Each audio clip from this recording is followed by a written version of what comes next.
There is a cultural trend of thinking that we have old points of view and it's different today. And what I think they don't realize is it's not all that different. People are still people.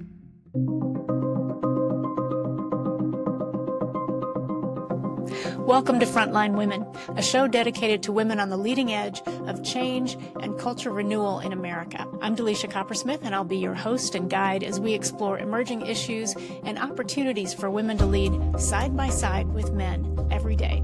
So let's get off the sideline and onto the front line right now. Have you ever wanted to help somebody and they rejected literally everything that you were trying to do for them? We've all been there. We've all tried to help someone who just did not want the help. And, sometimes it's us being too pushy. Other times they have some resistance going on that is kind of their own problem. But how do we bridge that? How do we get to a place where people can accept the help that's being offered to them? And especially in the hardest times, in a career, we need mentorship or we need support, and we don't always get it. And we certainly don't realize when we're rejecting the help that's right in front of us. So today we're going to look at specifically how Gen X women can inspire younger women to lead, because we know that there have been some changes in what we value, in how we define ourselves in a successful life, in how we decide that we're going to use our time. And Gen X, definitely, we grew up in the age of pursue a career, pursue a higher salary, get the education. And today we're seeing the younger generation look more toward quality of life. And that is an amazing thing. As a matter of fact, I know I am following the lead of some millennials, including my daughter, who I see opting for a life that is about their family and about their personal growth and mental health. Their contributions to our society at large, not so much about chasing a career. And I think that's a beautiful thing. Now, on the flip side of that, there are some things that Gen X women have to offer to millennials and Gen Z. And it's not always appreciated or wanted. And I want to have a conversation today. Well, I wish you were in the room with me, but I'm going to have a conversation that I hope helps you if you are on one side or the other of this challenge that we have, because Gen X women are often senior leaders or middle managers in an organization, and we have a lot of experience, and we have a perspective that is sometimes different than the younger women around us, and we see the need at times for them to borrow that perspective. Not all the time. We don't need to think alike and be alike, but we do have something to offer. And when it comes to women taking on leadership roles, the millennial women have the opportunity many times to step out of the workforce, whether they just decide to simplify their life and go down to a one-income household, or in the case of the government, a lot of younger women took the deferred resignation. I have a friend now who was in one of my leadership programs, and she's traveling the world. So hopefully she'll come back and go back to work in the organization where she was, because she's wonderful and they value her. But you see the difference. In my generation, we never would have done that. Never would have done that. So how do we offer help to the new generation who at times rejects what we went through and what we chased, because they might think we're trying to make them like we were? So how do we inspire these young, talented women who have so much to offer, but are hesitant to sell their souls to an organization that may or may not care about them? Well, I certainly understand that. I think Gen X has a lot to offer, because we have crossed the entire bridge of giving everything to your career, your education, raising kids the best you could, often through third parties. And we've gotten to the end of our careers and realized where that was too much. And frankly, where it was exactly what we should have been doing, using all of our gifts to move an organization forward. And so when women step out of the workforce and they opt to do other things, that might be right for them, but I don't believe it's right for all of them. I think some of them have what it takes to lead at the highest levels in their organizations, but they may not see themselves that way. They may not think it's worth it. That's another thing. And they may not see any advantage whatsoever in stepping into a leadership role. So how can we help them see the positive side of stepping into leadership instead of stepping out of their organizations? And the other thing is, how do we help them navigate the challenges that they will ultimately have, when they do that? Because it isn't easy. It's not easy for anyone, but certainly it's not easy for women, as we've discussed on this show. So I've had a couple of Gen X colleagues get a little bit exasperated with trying to help millennial or Gen Z women in their roles, or with their relationships at work, or with their reputation at work. And I think that's really sad, because what ends up happening is you have these brilliant, experienced women who have been there and done that and seen it all, frankly. They really have. And then we have the younger generation who wants to reject that experience. And they want to say, well, everything you went through is your problem in your career. And things are so much different now. And folks, they're not that much different now. People are still people. Egos and conflict and biases, all these things that we deal with every day, they are still there. Politics and organizations still exists. And that's what Gen X has to offer. Primarily is, how do you navigate this, and how do you keep yourself healthy as you do? So, Gen X, this is a call to you to seek out a woman, a younger woman that you know has what it takes to lead at a higher level.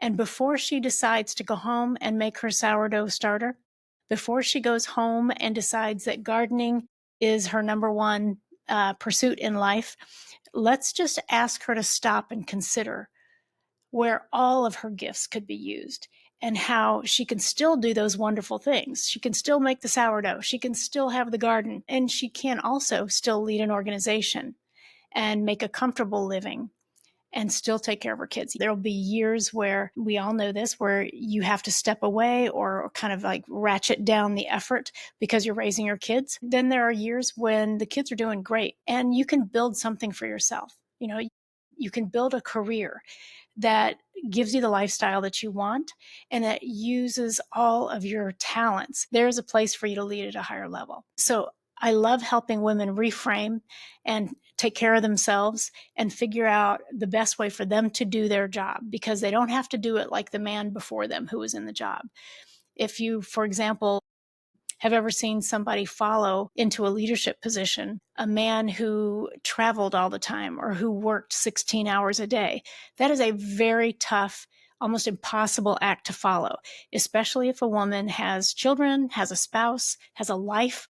So I see women deciding that they don't want to put in their applications for those jobs because they say, I don't want to do that to myself. I don't want to give my entire life to this organization. And the very first thing I say is, you don't have to. You don't have to do the job like that person before you did it. So we start to look at, all right, what is really necessary in this job? Do you have to travel 75%? We realize, no, you don't. What are other ways that you could get the work done, and maybe even more efficiently and cost effectively? So when we help the younger women in our workplace reframe the situations that are preventing them from stepping up, that is something that can benefit them and their families in the long term, because you have potentially a happy woman getting to use her leadership skills and her talents, who can go home at a reasonable hour, take care of her family, enjoy any activities outside of work that she wants to. And because when we help the younger women in our workplace realize that it isn't so scary or impossible to step up to leadership, that yes, they can do the job as well as anyone in it before them. They can do it without sacrificing their sanity and their families. They don't have to do the job exactly like whoever was there before. When we help them realize that they can shape the job and create something that is a sustainable life for future leaders who go into the role, they look at it a different way. They go, wait a second, this is really changing the culture. If I decide to step into that role and use all of my talents and develop as a leader and make a real impact, that's something that no one can take away from me. That's a legacy that I leave with my professional efforts. And you can't do that when you decide to step out just out of frustration. I've met women before who stepped out of the workplace and they enjoyed it for about 6 months and then they were going crazy. So we know women like that are in the workplace right now and they are thinking about leaving. Other people see them as the future of this department or project team, and they don't even know that this woman is thinking about stepping away. So how can Gen X step in and help? How can we help broaden her perspective and consider that maybe leadership isn't something to be avoided, but it's exactly what she was meant for? Well, here are a couple of ways that we need to do that. We do need to tread lightly because younger generations quite naturally want to push away from Gen X and boomers especially. We know that. You can just look at social media. There is a cultural trend of thinking that Gen X, even if they even think about us, that we have old points of view, that the things that we went through were back in the day and it's different today. And what I think they don't realize is it's not all that different. People are still people. Politics, egos, conflict, competition, those are part of human nature, and they're not going to really change all that much. So we can help them navigate that. I can't tell you how many times that I've worked with somebody, whether as their leader or a peer or as a coach, and they were so frustrated with the situation, they didn't have the words for it. And what a gift it is when they trust us enough to share what's going on and just say, I need the words to respond to this because I can't come up with the right way to say it. And because we are a step removed and we have a lot of years of experience dealing with things like that, just so easily, just so quickly, we can give her 3 or 4 options and she can weave together her own way of saying it. But that is incredibly empowering to a frustrated millennial or Gen Z woman who has tried to remedy a situation and has gotten to a point where they were just ready to leave the job. The more we connect with the younger women in the workforce, the more we tell them what we see, like specifically, not vague feedback like, you really have a lot of potential. Okay, well, that doesn't help me. I don't know what that means. So if we can be very specific in our feedback, then they will see what we see in them. If we say the way that you solve problems with your team is just incredible.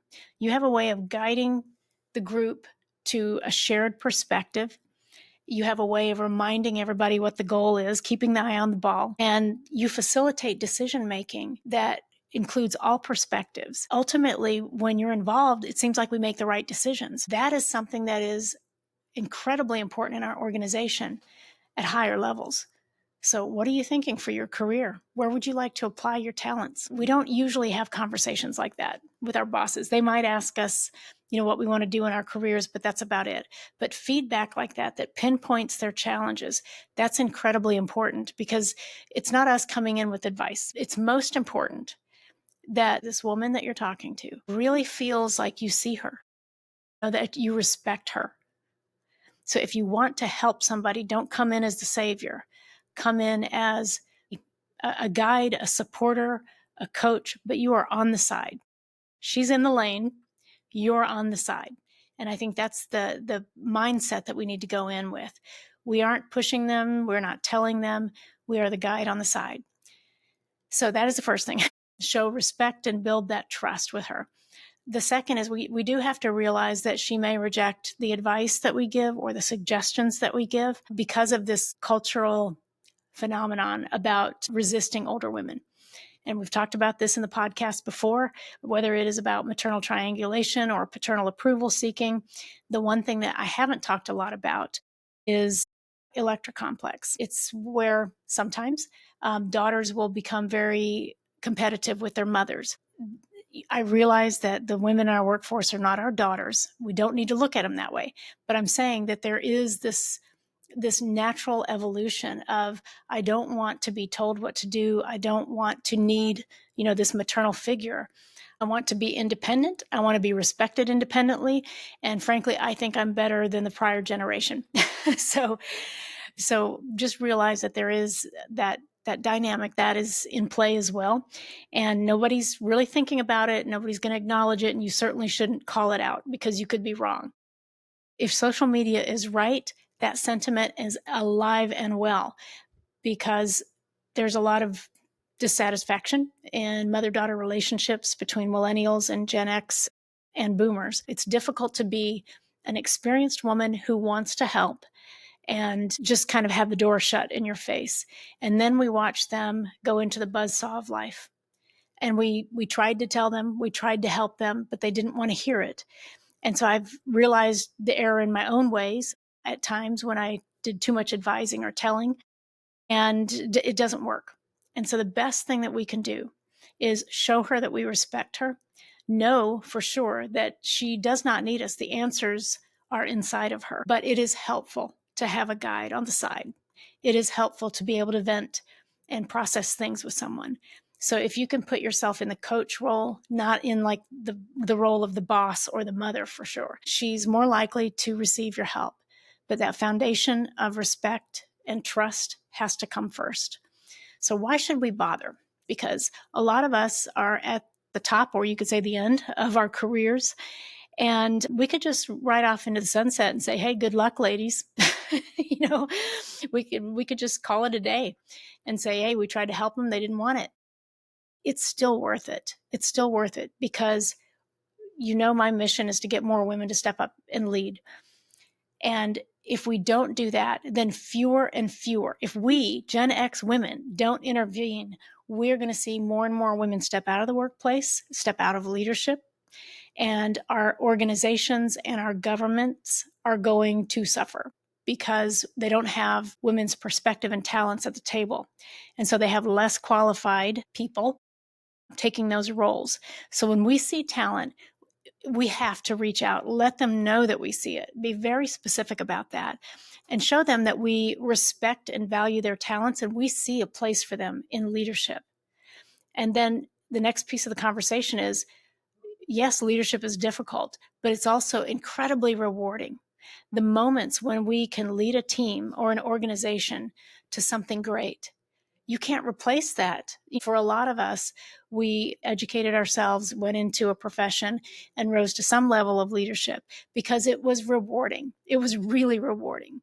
And so the women who have what it takes to lead after we leave, we want to see those ladies at the table. We want them to desire the leadership positions, shape the leadership positions to where there is something manageable that others can live with when they step in there. I'm challenging my listeners who are Gen X to identify a young woman who has the talent and the intellect, the temperament to lead at a higher level. And here's a challenge that I like to give groups when I'm speaking.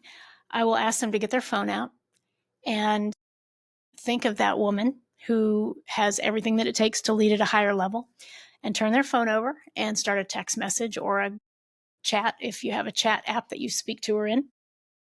And just type this out. Let's talk about your future. That's it. Don't explain anything. Just start the conversation. So I'm going to challenge you to do that right now. Get that woman in your mind. Start that text message with her. Let's talk about your future. And then you can go from there afterward. But launch that right now. I'm challenging you right now, Gen Xers. I wish you the best with it. Remember, lead with respect and build that foundation of trust, and then be the guide on the side because your organization is going to need her. So let's do our part to make sure that when we leave, we've got talented leaders in place. If you're enjoying the podcast so far, please do me a favor and like, subscribe, or follow, depending on the platform that you use, because the more women who do, well, guess what that means? The more will be shown the podcast. So help me to reach more talent that's out there just waiting to be mentored. And I hope that you have a wonderful week wherever you are.